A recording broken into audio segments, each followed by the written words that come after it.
Umatras ang 7 sa 18 senador na pumirma sa kontrobersyal na Senate Bill 1979 o Prevention of Adolescent Pregnancy Act of 2023. Kasunod yan ng pagkabahala ni Pangulong Bongbong Marcos sa ilan nitong probisyon, kaya raw niya i-veto kung papasa.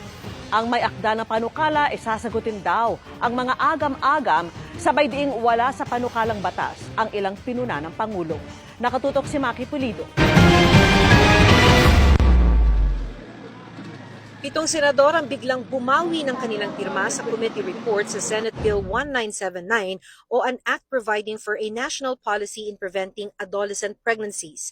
Kasunod ito ng mga pahayag ni Pangulong Bongbong Marcos laban sa panukala na i-veto raw niya kung papasa sa kasalukuyan nitong bersyon. You will teach four-year-olds how to masturbate. It is a travesty of what sexual and sex education should be to the children. Kabilang sa mga bumawi ng kanilang pirma, sina Senators J.V. Ejercito, Nancy Binay, Cynthia Villar at Bongo, na sumulat kay Senate President Cheese Escudero.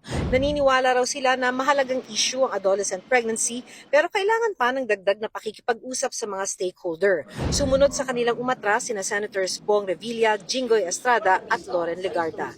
Bago ang atrasan, may 18 senador na nakapirma sa committee report. Hindi pa nga napupunta sa presidente, may pronouncement na siya na i-veto. So why would we produce a committee report na alam naman natin na i-veto na ng presidente? Hindi ako sang-ayon sa anumang panukala na makakasira sa halaga ng pamilya at sa lungat sa pananampalataya ng ating mga kababayan.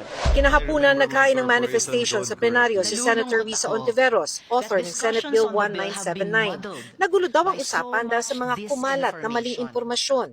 Sinabi nila na nasa bill yung 0 to 4 years old masturbation, anal sex, oral sex at kung ano-ano pang mga konsepto na hindi akma sa mga bata.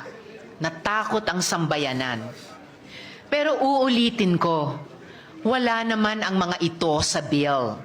At kailanman ay hindi ito makakapasok sa anumang panukala na aking isusulong.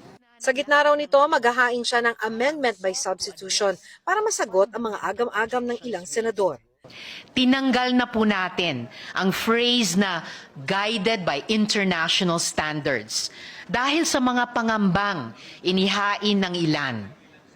Nilimitahan na natin ang CSE sa adolescents o ang 10 years old and above. Ayon kay Senate President Cheese Escudero, dahil aamyandahan ni Ontiveros ang panukala, pag-aaralan pa kung ibabalik ito sa komite o pagdedebatihan na sa plenaryo ng Senado. Para sa GMA Integrated News, Maki Pulido, nakatutok, 24 oras. Ngayong araw din ay naihain na ni Ontiveros ang kanyang substitute bill.